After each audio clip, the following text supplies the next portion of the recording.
етіп, бір-бірімізді әрдайым өзгертуге тырыстық. Былай ойладым, мен ашуланам, ренжим, бірақ менде қанағат болу керек деп ойладым.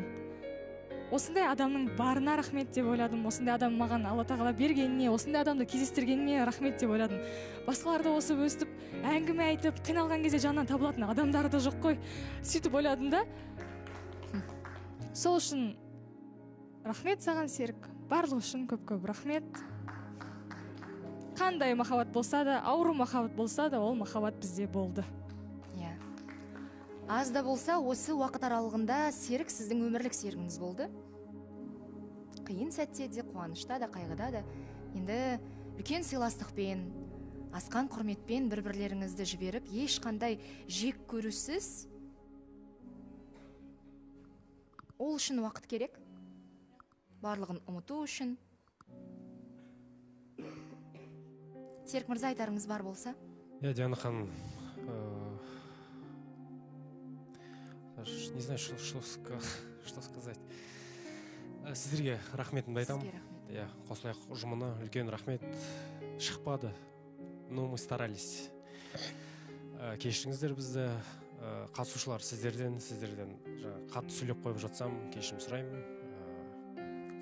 Құрметті көрермендер, сіздерден кешірім сұраймын. Және бізде Әсел ханымда белгі. Әсел ханым тас жүрек дейді.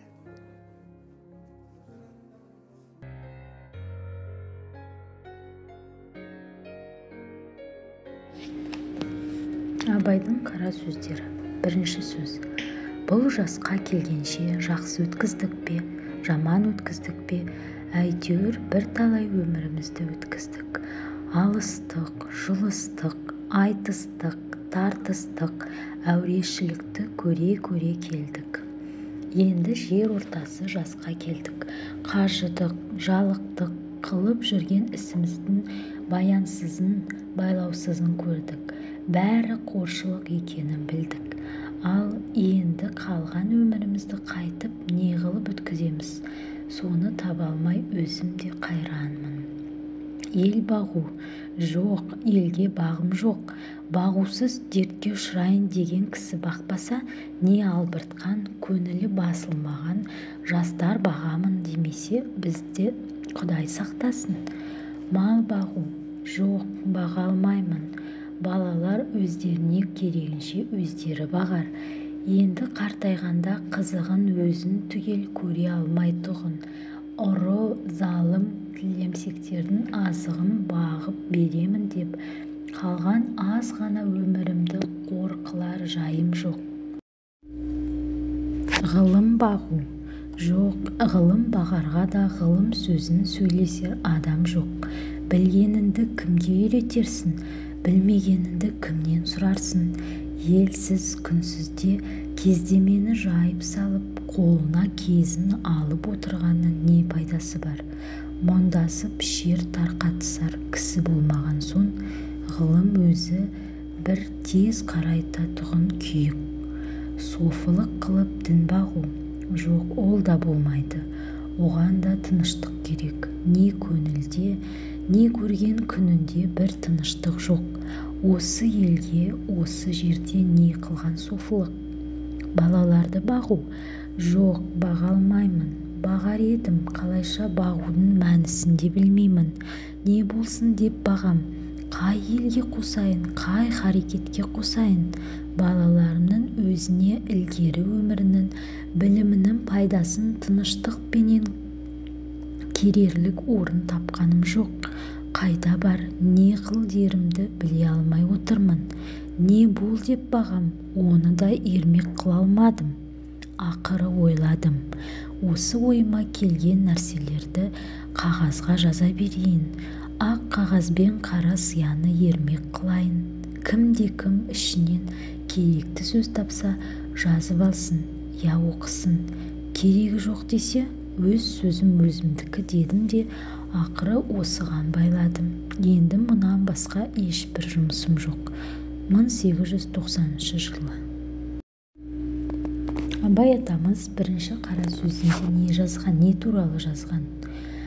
Бұл жасқа келгенде біз өмірімізді яғни қалай өткіздік, жақсы өмір сүрдік пе, көп қателік жасап жаман өмір сүрдік пе, соны бірталай өмірімізді өткіздік дейді. Осы жасқа келгенше біз алыстық, жұлыстық, айтыстық, біреулермен тартыстық, соғыстық, әйтеуір алысып, жарысып, әурешілікпен күн көріп келдік. Енді орта жасқа келгенде шаршадық, біз жалықтық бәрінен. Жасап жүрген жұмысымыздың қызығы жоқ екенін, пайдасы жоқ екенін, бәрі қошлық екенін түсіндік. Енді қалған өмірімізді қалай өткіземіз, не қыламыз деп қайран қаламын өзіме дейді. Сол кезде немен айналысам мен ары қарай деп өз-өзіне сұрақ қояды абай атамыз.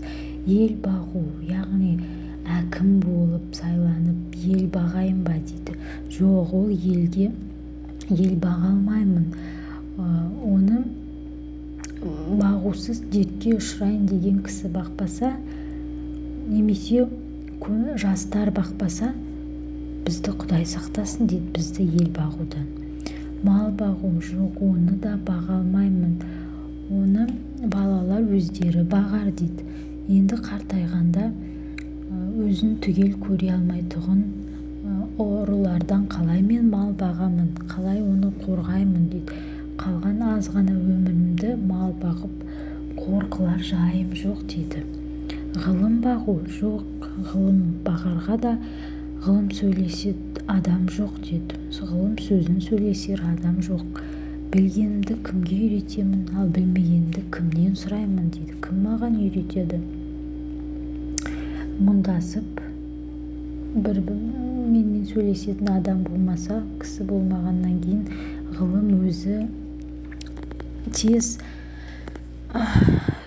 қартайтатұғын күйік дейді, тез қартайтады адамды. Сондықтан да ғылыммен айналыспаймын.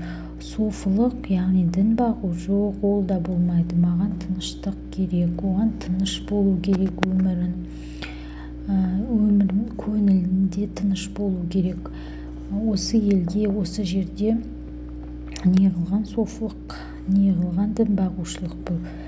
Балаларды бағу, жоқ, балаларды да баға алмаймын. Оларды қалай бағамын мен? Ол бағудың мәнісін білсем бағар едім. Оларды кім бол деп бағамын, кім бол деп үйретем оларға, қандай тәрбие берем мен оларға, қандай білім беремін, не қыл деп айтамын, өскенде не бол деп бағам оларды. Оны да мен ермек қыла алмаймын алдағы өмірімде дейді. Ең соңында мен ойлап жаңағы ақ қағазбен қара сияны ермек қылайын дедім. Ол дегеніміз осы қара сөздерді, өзімнің білгенімді қағаз бетіне түсірейін, соны кітап қылып жазайын дейді. Соны білгенімді жазайын. Керек адам болса оқып алар, керек емес болса оқымай-ақ қойсын, өзіме өзім жазғаным деп, соны ермек қылайын деп абай атамыз қара сөз жазуға қалай келген осы бірінші қара сөзінде айтып кеткен болатын.